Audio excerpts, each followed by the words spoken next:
বন্ধুরা, আমি চিত্রশিল্পী মিলন বিশ্বাস দেশ বিচিত্রা চ্যানেলটি পরিচালনা করি। আমার আরও দুইটা চ্যানেল আছে। একটা ছবি আঁকার জন্য খুলনা আর্ট একাডেমি নামে পরিচিত, আর আমার লেখা গান কবিতা একটি চ্যানেল থেকে প্রকাশ হয়, আর্টিস্ট মিলন বিশ্বাস চ্যানেল থেকে। তো তিনটা চ্যানেলের কার্যক্রম তিনভাবে। আজকের আপনারা দেখছেন একটি বিশেষ মুহূর্ত ধারণ করছি। পদ্মা সেতু পাড়ি দিচ্ছি ঢাকা থেকে খুলনার উদ্দেশ্যে।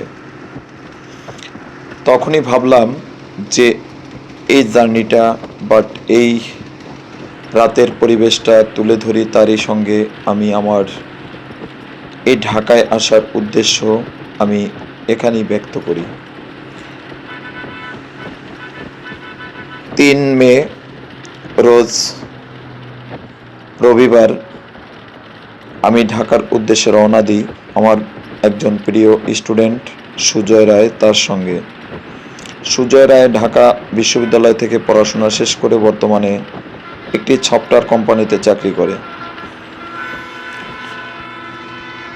তার বাসায় গিয়ে ব্র্যাক ইউনিভার্সিটির ঠিক বিপরীত পাশে তার বাসা, ওখানেই রাত কাটাই। 4 তারিখে আমার জীবনের বড় একটি প্রাপ্তি আমি মনে করি।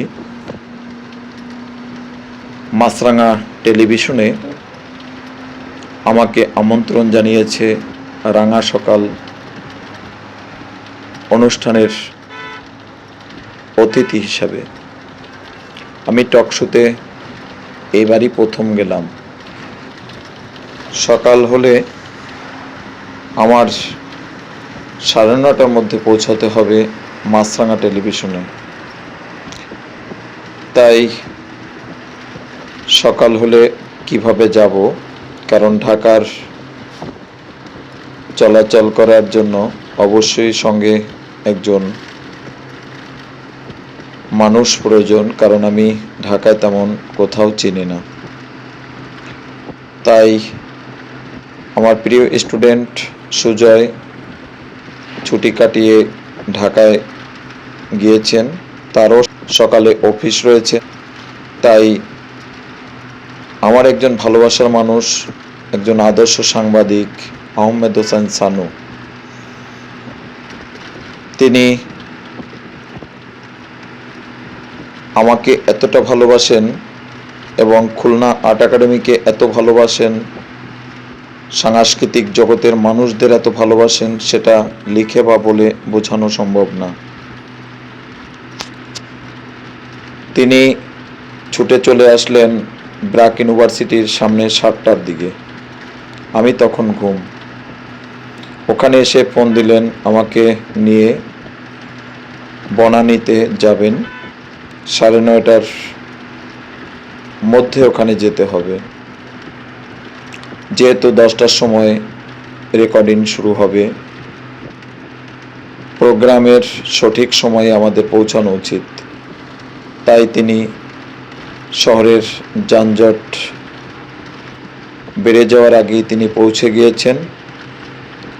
আমাকে নিয়ে বনানীতে গেলেন এবং বনানীতে গিয়ে মাছরাঙা টেলিভিশনে আমরা অনুষ্ঠান সম্পন্ন করলাম। ওখানে আবার আমার মেজ বোনের ছেলে পলাশবাবু ওখানে পৌঁছে গিয়েছেন। আমরা প্রোগ্রাম শেষে সবাই মিলিত হয়ে পলাশবাবুর বাসায় গেলাম। ওখানে খাওয়া দাওয়া করে ওখান থেকে আবার খুলনার উদ্দেশ্যে আবারও রওনা দিলাম। এই জার্নিটা আপনাদের মাঝে শেয়ার করলাম, কারণ এটি আমার জীবনের একটি স্মরণীয় দিন, স্মরণীয় রাত, অনেক বড় প্রাপ্তি। কারণ একজন শিল্পী তার শিল্পকর্ম, তার জীবনের সকল সুখ দুঃখ সকলের মাঝে বলার সুযোগ পেয়েছে। এটা এর চেয়ে বড় কিছু পাওয়ার কথা না। হওয়ার কথা না। তো আমি সারা জীবন মাছরাঙা টেলিভিশনের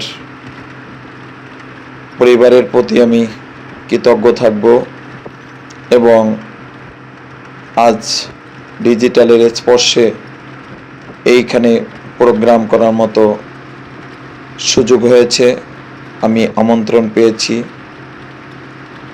আমি কর্তৃপক্ষের কাছে জানতে চেয়েছিলাম এই প্রোগ্রামটি নির্বাচন করার জন্য আমার কোনো শুভাকাঙ্ক্ষী সুপারিশ করেছে কিনা। তারা বললেন না, আমাদের রিসার্চ টিম আছে, research team Google, ChatGPT, YouTube এগুলো গবেষণা করে আপনাকেই আমরা নির্বাচন করেছি। আমি ডিজিটালের স্পর্শের কারণে আজকে এখানে যাওয়ার সৌভাগ্য হলো। তাই এই ডিজিটাল করার পিছনে যাদের অবদান রয়েছে তাদের প্রতি আমি চিরকৃতজ্ঞতা স্বীকার করছি। সুপ্রিয় বন্ধুরা, আজকে যারা অনুষ্ঠানটি দেখতে পারেননি, আপনারা আগামী 10 মে থেকে অনুষ্ঠানটি ইউটিউবে আপনারা পাবেন। মাছরাঙা টিভি রাঙা সকাল অনুষ্ঠান। সবাইকে দেখার আমন্ত্রণ রইল। সবাই ভালো থাকবেন, সকলের জন্য শুভকামনা।